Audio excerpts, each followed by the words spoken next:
நேயர்கள் அனைவருக்கும் வணக்கம். இன்னைக்கு பொடி வகைகளில் ஒன்றான தேங்காய் பொடியை பற்றி சொல்ல போகிறேன். இந்த ஒரு பொடி 3 பர்பஸ், 3 இதுக்கு யூஸ் பண்ணிக்கலாம். எப்படின்னு கேட்குறீங்களா? தேங்காய் பொடியை பண்ணிட்டு அதை சாதமாகவும் பிசைஞ்சு சாப்பிட்லாம். சட்டுன்னு மிளகா அப்படி இல்லைன்னா இட்லி தோசைக்கும் தொட்டுன்னு சாப்பிட்லாம். மூணாவதா என்னன்னா, உங்கள் தேங்காய் போட்ட காயெல்லாம் இருக்குது பார்த்தீங்களா, அதுக்கு மேலும் சுவை கூட்டுறதுக்கு ஒரு ஸ்பூன் இந்த தேங்காய் பொடியை போட்டிங்கன்னா அட்டகாசமாக இருக்கும். என்னது ஒரு டிஃப்ரெண்ட்டாக இருக்கே இன்றைக்கி பண்ணியிருக்கிற பொரியல் அப்படின்னு சொல்கிற அளவுக்கு இருக்கும். ஸோ இந்த தேங்காய் பொடி எப்படி பண்ணுறதுன்றத நான் இந்த வீடியோவில் சொல்கிறேன். பார்த்து பயனடையுங்கள் நேயர்களே.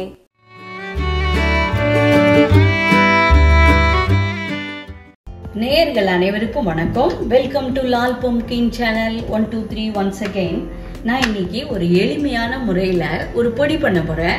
இந்த பொடி உங்களுக்கு அவசரத்துக்கு சாதத்தில் பிசைஞ்சு சாப்பிட்ற மாதிரி பொடி தான். தேங்காய் பொடி ரொம்பவும் எளிமையாக இருக்கும், ஈஸியாக செஞ்சு வச்சுக்கலாம். செஞ்சு ஃப்ரிட்ஜில் ஸ்டோர் பண்ணி வச்சுட்டோன்னா ரொம்ப பசிக்கிற நேரத்தில் சட்டுன்னு சாதம் பண்ணிட்டு இந்த தேங்காய் பொடியை பிசைஞ்சு சாப்பிட்டு அப்பெல்லாம் தொட்டுன்னு சாப்பிட்டுட்டாலே போகிறோம். இது எப்படி பண்ணுறதுன்றத நான் சொல்கிறேன்.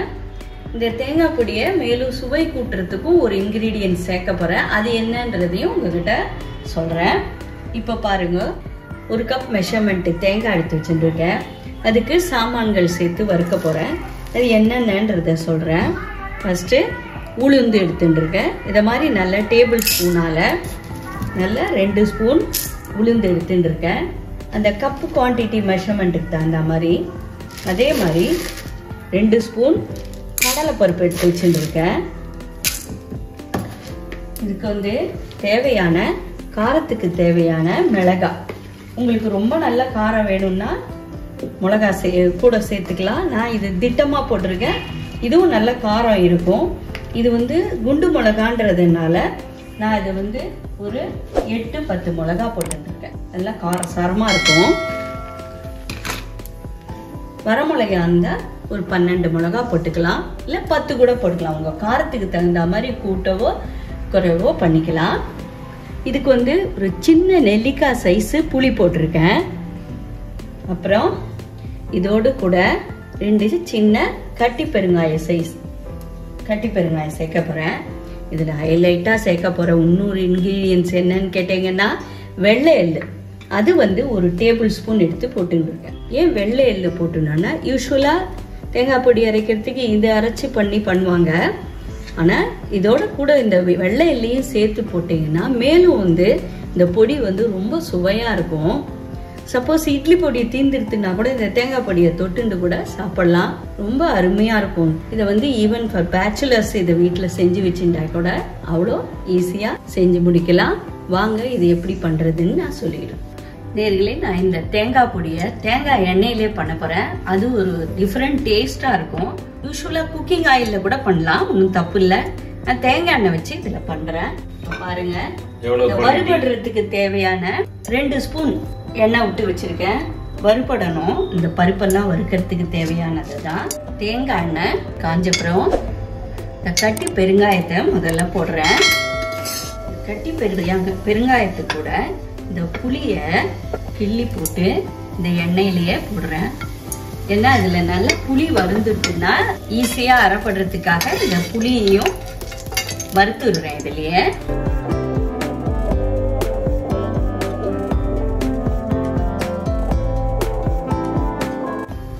இப்போ என்ன பண்ணலாம், ஒவ்வொரு பருப்பா போட்டு வறுக்கலாம். ஃபர்ஸ்ட் கடலைப்பருப்பு போடுறேன்.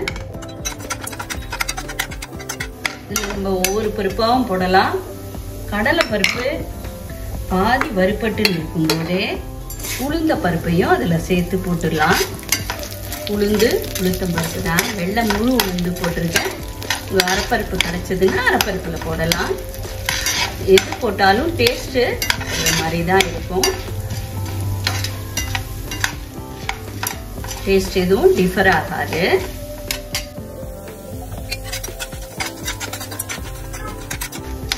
பருப்பு முக்காவாசி செவந்து வரும்போது மிளகாயையும் போட்டு வறுக்கலாம். காம்பை கிள்ளியும் போடலாம், காம்பு கிள்ளாத போட்டாலும் அரைப்பட்டுடும். நான் இதில் காம்பை கிள்ளியே போட்டுடுறேன்.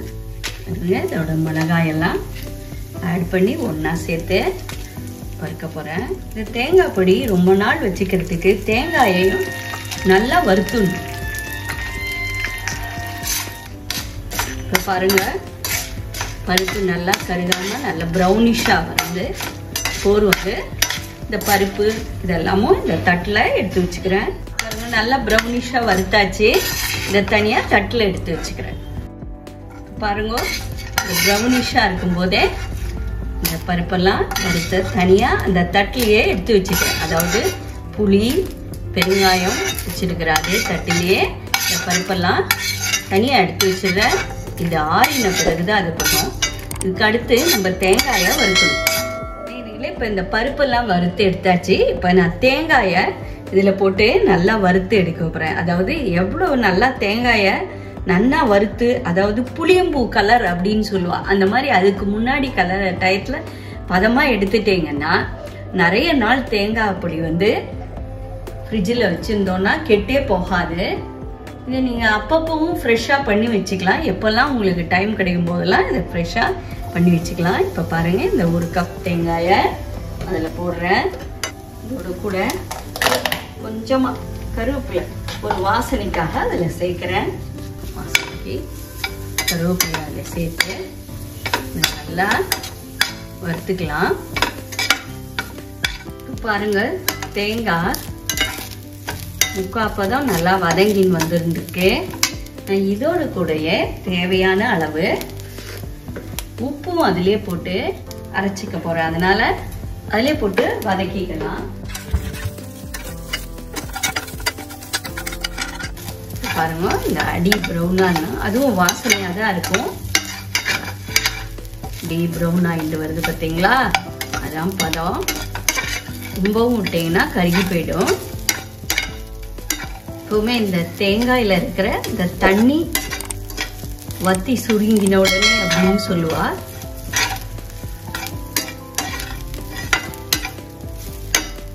உப்பு போட்டிருக்கனாலே இந்த சவுண்டு கேட்கறது.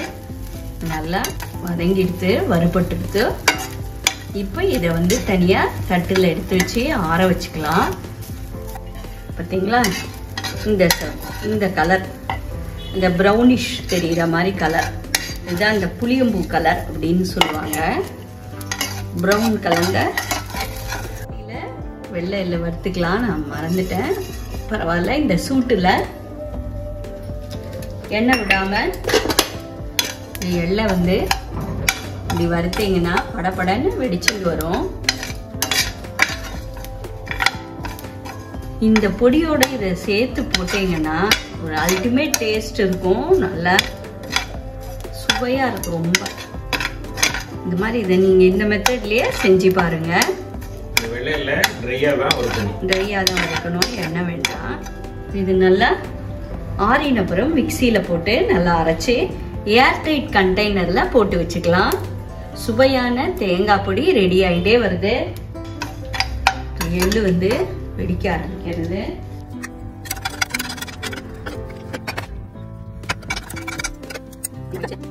இப்ப நீங்க பாக்குறது இந்த தேங்காய் பொடிக்கு தேவையான வறுத்து வைத்திருக்கின்ற பருப்புகள், மிளகாய் மற்றும் பெருங்காயம், புளி போன்றவற்றை பார்க்கிறீர்கள். இதை ஆற வைத்திருக்கிறோம். நன்றாக ஆறிய பிறகு நம்ம மிக்சியில போட்டு பொடி செய்து கொள்ளலாம். இதன் கூடவே இது நம்ம நல்லா பதமாக வறுத்து வைத்த தேங்காய் திருவல், கொஞ்சம் கருவேப்பிலை அதில் சேர்த்து போட்டிருக்கோம், அதுவும் வச்சுருக்கோம். இதில் முக்கியமான ஒன்று என்னன்னாக்க, நம்ம அந்த கொஞ்சோண்டு எள்ளை ட்ரையாக வறுத்துக்கணும். அதுதான் ரொம்ப இம்பார்ட்டண்ட்டு. இதுவும் ஆறட்டும். நல்லா ஆறினோடனே அதுக்கப்புறம் மிக்சியில் போட்டு நம்ம அரைச்சிக்கலாம்.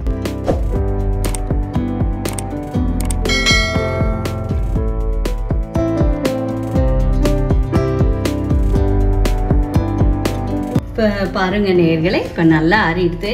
இப்போ ஃபஸ்ட்டு நான் வந்து இந்த பருப்பு, மிளகாய், இந்த புளி போட்டிருக்கிற இதெல்லாம் சேர்த்து முதல்ல மிக்சியில் நல்லா ஒரு ஓட்டு ஓட்டிட்டு அப்புறமா வந்து தேங்காயை கடைசியில் அதில் சேர்க்க போகிறேன்.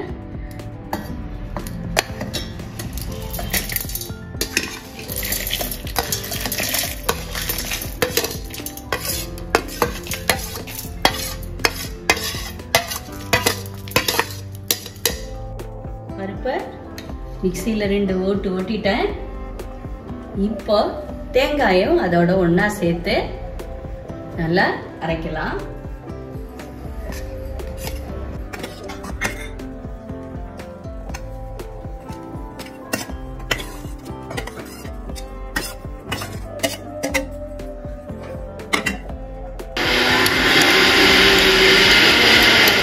நேர்களே, சுவையான தேங்காய் பொடி ரெடி ஆயிடுத்து.